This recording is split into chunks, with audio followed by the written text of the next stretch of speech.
The woman folly is loud. She is undisciplined and without knowledge. She sits at the door of her house, on a seat at the highest point of the city, calling out those who pass by, who go straight on their way. Let all who are simple come in here, she says to those who lack judgment. Stolen water is sweet. Food eaten in secret is delicious. But little do they know that the dead are there, that her guests are in the depths of the grave. Proverbs 9, verse 13 to 18, ending adultery in marriage.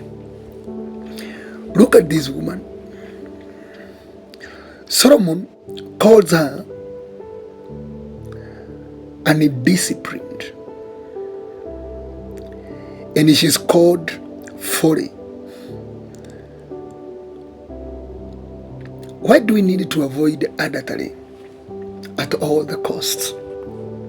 Because key number one, the adulterers, be they male or female, the Bible calls adultery as lack of discipline, lack of ethics, lack of moral principles. And also says adultery is an activity of being without knowledge.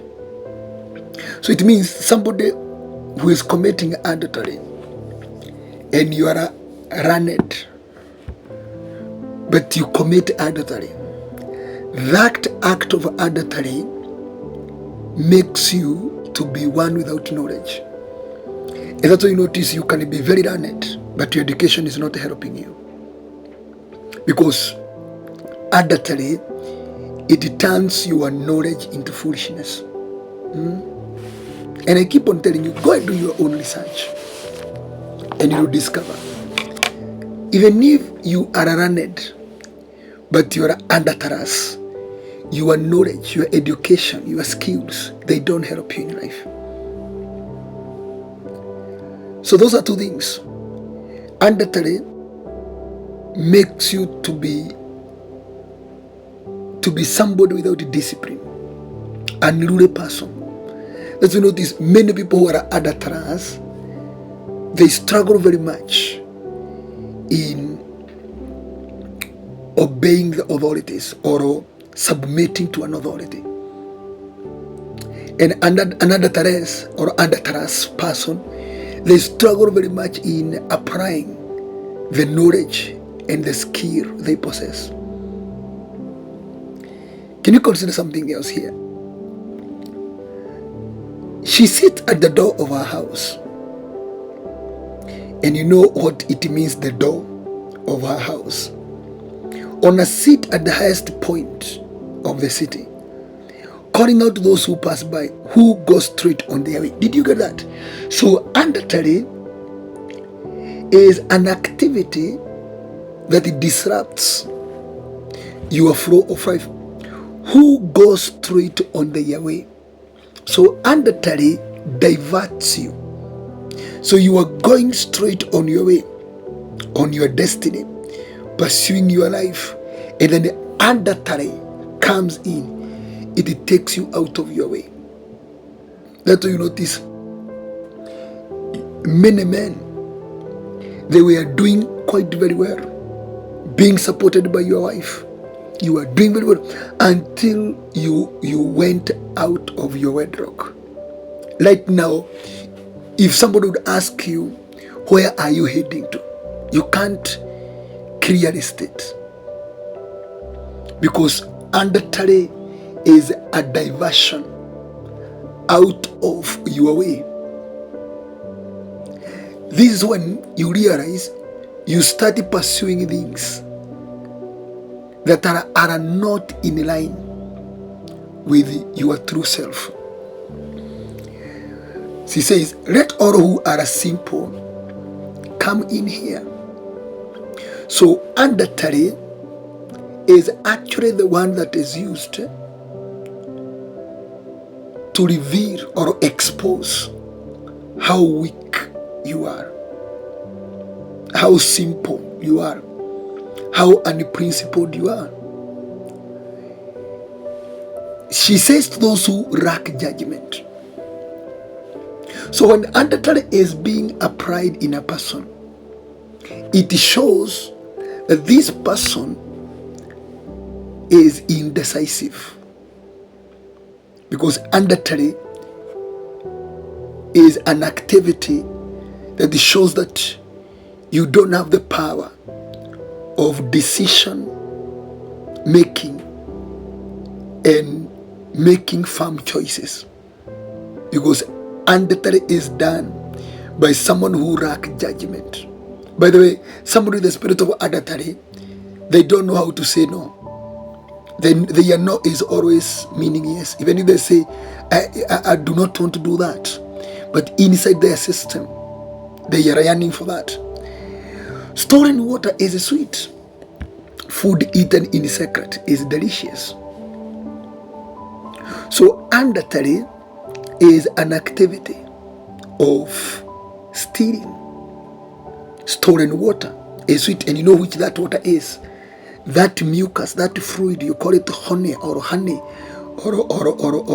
wine or whatever you call it, that comes from her pot of love. When you commit adultery in the spiritual realm, you are treated as a thief, because he said stolen water, and that puts you under the curse of stealing. That is recorded in Zechariah chapter number 5 and verse